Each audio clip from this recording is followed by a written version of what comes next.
So I was browsing the internet, as you do, and I stumbled, although YouTube's algorithms may disagree on the phrasing, on a Rubin Report's video titled Ben Shapiro versus Dave Rubin, Abortion Debate. And while that sounds intense, the argument, as one may expect from two generally speaking sober-thinking individuals, was polite and calm and very clear of both points of view. Now, I'm not exactly a fan of Ben Shapiro, or what I find to be his obnoxious yes men of an audience. However, I do find him, at the very least, intellectually honest. Why should you care about my opinion or this video? Well, that's a very good and understandable question, and the reason I would elaborate would be the fact that a differing and directly opposing point of view to some details might give you some insight into why, from the argument Ben presented in the video, he is objectively wrong. First off, I must disclaim that I know exactly the opinions of Ben Shapiro in general, or abortion in particular, because I don't. And if you want to argue that I have misrepresented his views in any way, know that I am strictly basing this off of this video that is to my understanding in full context, link below, and a famous video of his titled Ben Shapiro Destroys the Abortion Argument in order to gain some insight into his point of view. So, if I argue something that you, someone who is a fan or understands his point of view, thinks I'm being dishonest or facetious on, know that I am directly taking from the context of the video, and if Ben chooses or mistakes to represent himself correctly, that is on him. Or your recollection from his past videos may have been skewed.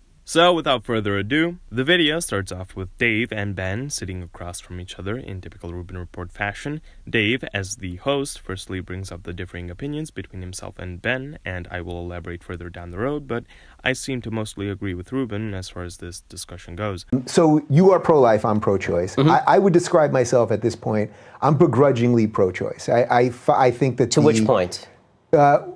I believe that, first, on the most libertarian side of it, I believe that the government shouldn't be able to tell a woman or a man with what they want to do with their body. Now, I understand also that if you believe that there is a life there, then the government is supposed to protect life. So right. I'm going to concede you something at the same time why I'm saying I'm not pro-life. The reason I'm asking to what point is I'm asking to what point of the pregnancy. To what point in the pregnancy? So I would say, from everything I have read, I think that basically until 20 weeks.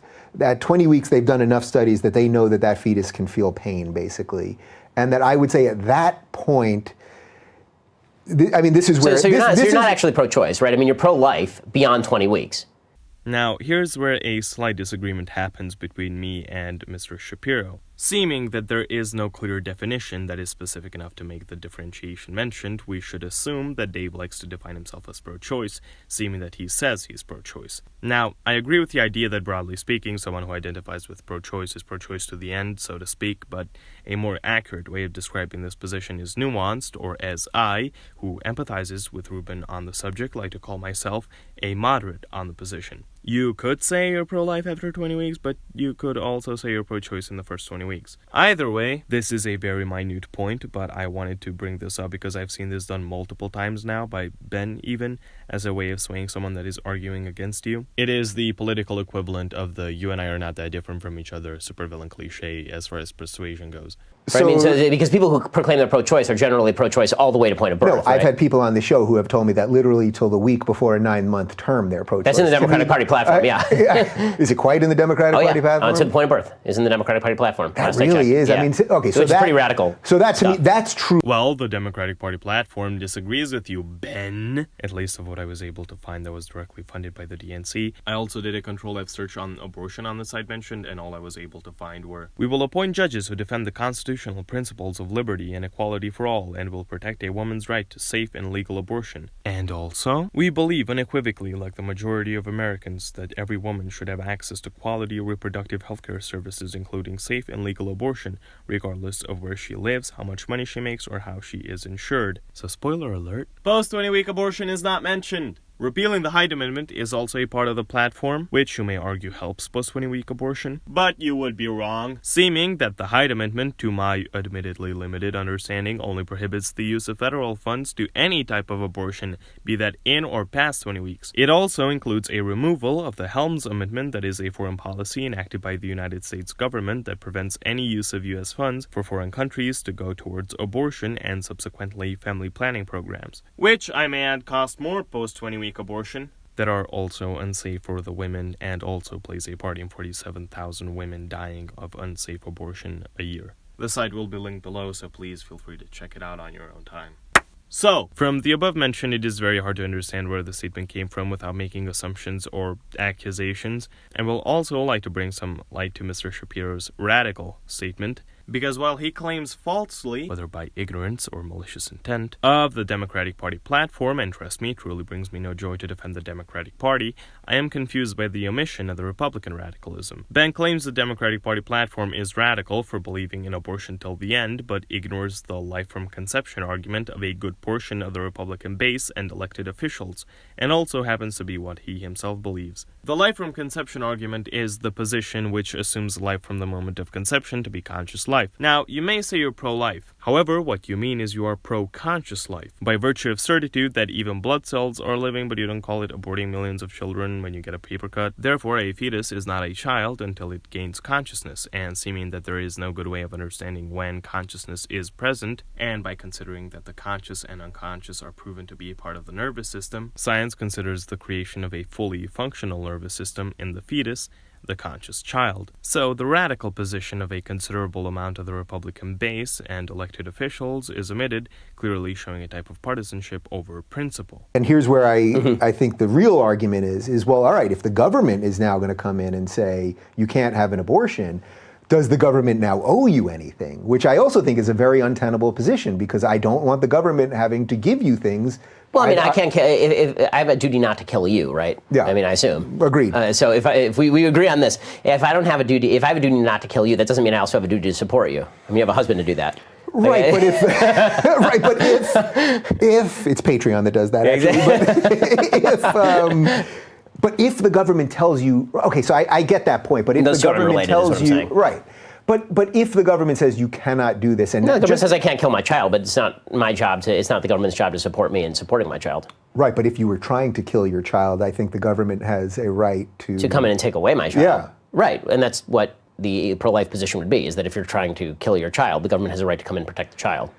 And here is also a point of view that doesn't seem or is logically sound. The argument that Rubin, I understand, is making is essentially that if the government says, "You cannot abort your child," that it is logically sound to suggest, what if I cannot afford to sustain a healthy diet for the child to make sure he is not malnourished? The government, that forced me to carry this child to term, should therefore provide me with food stamps or some other sort of benefit. Because how will I be able to A. give birth to this child, assuming that the average cost of a childbirth in the United States is $18,000 for natural birth and $27,000 for a C-section? B. how will I be able to provide healthcare for this child? C. how will I provide it nourishment, and so on? Okay, so you think basically my position here is... I don't think it's perfectly... I mean, I think that you have to set these... I think the beyond 20 weeks thing, you're going to have to do better as far as your rationale for not being pro-life, like formally pro-life, as in the government should restrict it. So square me on the libertarian part of this now. Okay, so the libertarian part of this is that libertarians believe that life is worthy of protection. This is like the one thing government is supposed to do, right? It's supposed to stop me from killing you. Mm-hmm. Okay, so it's either a life or it's not a life. You just suggested that a life beyond 6 months is a life, not basically, is a life. I'll go 20 weeks. Right, 20 weeks. Beyond 20 weeks, it is a life. So now, and I'm not even arguing that before 20 weeks it's not a life. I'm just arguing that... But you're arguing that it's a fully fledged life in the same way that you or I are a fully fledged life. Yeah. Okay, well, if that's the case, then the government obviously has a role in restricting. I mean, at that point, there's literally no difference except the location. And the location 5 inches this way or 5 inches this way does not seem to make much of a difference. That is also incorrect. He says that between the state stopping you from killing someone and stopping you from killing an unborn child is equivalent besides the location of the child, which is simply not the case. These 2 points are made unanalogous by the nature of biology. When you eat, the food you digest firstly feeds the child, and then, after the child's needs are met, you continue to meet your own body's needs. By this I mean the government is literally forcing you to spend money to not kill something, which is not analogous to killing a person of 18 years old. It is true that because of the Second Amendment, you are not allowed to kill a person of the age of 18 or other age brackets, thank God. However, the government doesn't force you to pay every day for not killing someone like bearing a child would. A significant percentage of the intake during pregnancy as far as nutrition, blood, and energy goes to that child. Leave alone doctor visits and childbirth costs, which are not government provided. The government, by every means, is required to subsidize the expenses that it is forcing you to bear. So, Ben's analogy is wrong because the government isn't stopping you from killing someone, it's actually forcing you to feed and give painful birth to something that you don't want, which would be the equivalent of the government forcing you to take care of a homeless man, I guess. The only difference being that the homeless man can actually feel pain. it's interesting because I know this argument won't compel you, but but I'll give you something that's based on feeling and anecdote from a woman. I love feelings and anecdotes. Yeah. That's my favorite. I know. It's my favorite. I love it. Just go. Feeling, just make right? it happen. Ben says this in a sarcastic manner, but mind you, this is a video of him on the Daily Wire YouTube channel titled Ben Shapiro Destroys the Abortion Argument, in which he makes an argument which is based on emotion and notions of morality, and which features an anecdote about a child abortion whose picture he lays in the background. He continues to make points that are emotional, like the following. Sure. Okay. Vote for it. Okay, what I care about is not killing babies. And let me, this is going to be mildly graphic, but this is important because I'm sick of the euphemisms, okay? It's not aborting a fetus. It's not getting rid of a ball of tissue.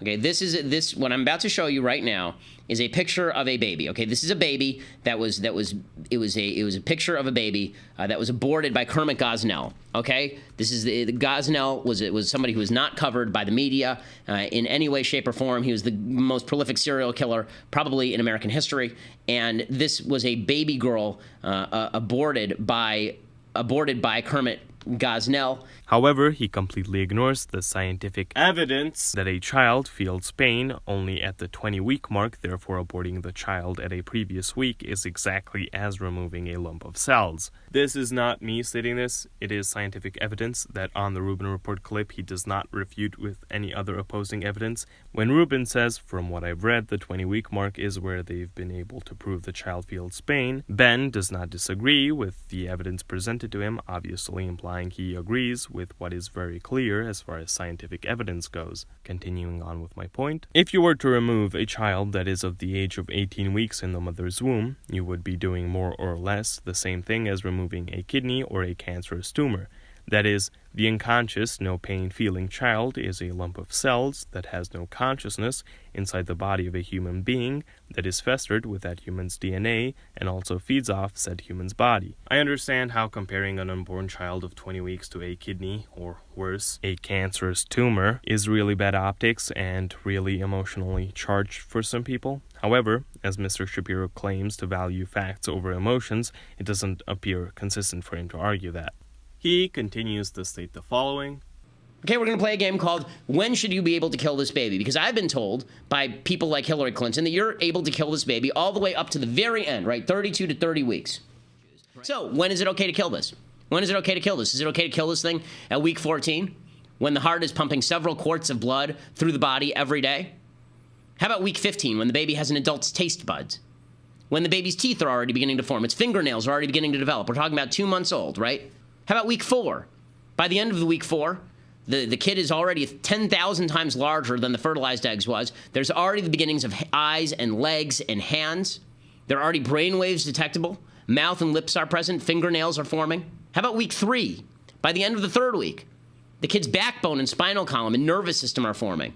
Yet he, and I feel like I'm constantly repeating myself here, forgoes the logical double-check of his argument and position and continues to make an emotional, over factual argument. He argues that an unconscious life should have human rights as long as it looks human even though it doesn't feel. That would open the door for statues to be considered living. If you want to argue that it is not exactly what he means, then I'll indulge you further. Let's say you build a human replica that has no consciousness or way of feeling emotion and has skin, a heart, nails, and so on. Does it still count as murder if you unplug it from the wall that's keeping the heart pumping, even though it's not alive? If you want to say that it has artificial body parts and not human DNA body parts, therefore it doesn't count, to which I would argue that both bionic and biological organs are molecular-based, well then what about people with fake limbs or fake hearts that pump their blood, or people on dialysis? Are they considered human? What DNA cells to artificial bionics ratio do we consider life? This argument is fawned over by, say, a philosopher, but I don't see how this has any practical use. If you want to argue that we need to protect something that has a biological, cell-based heart and spine and limbs, what does that say about putting down dogs or hunting or using lab mice for experiments? Seeming that while this sounds absurd to someone that is emotional, a living rat, according to Ben, should be protected as if it were human, seeming that it has a heart and nails and a spine, and plus it has something that a fetus of under 20 weeks does not have, the ability to feel pain. Anyway, the video goes on for another 5 minutes, but Ben simply continues to regurgitate the points that I've addressed and clearly refuted, I hope. And hopefully, with you having surpassed any personal bias you may have had, will agree. That is it for me. Thanks for watching. I'll see you next time.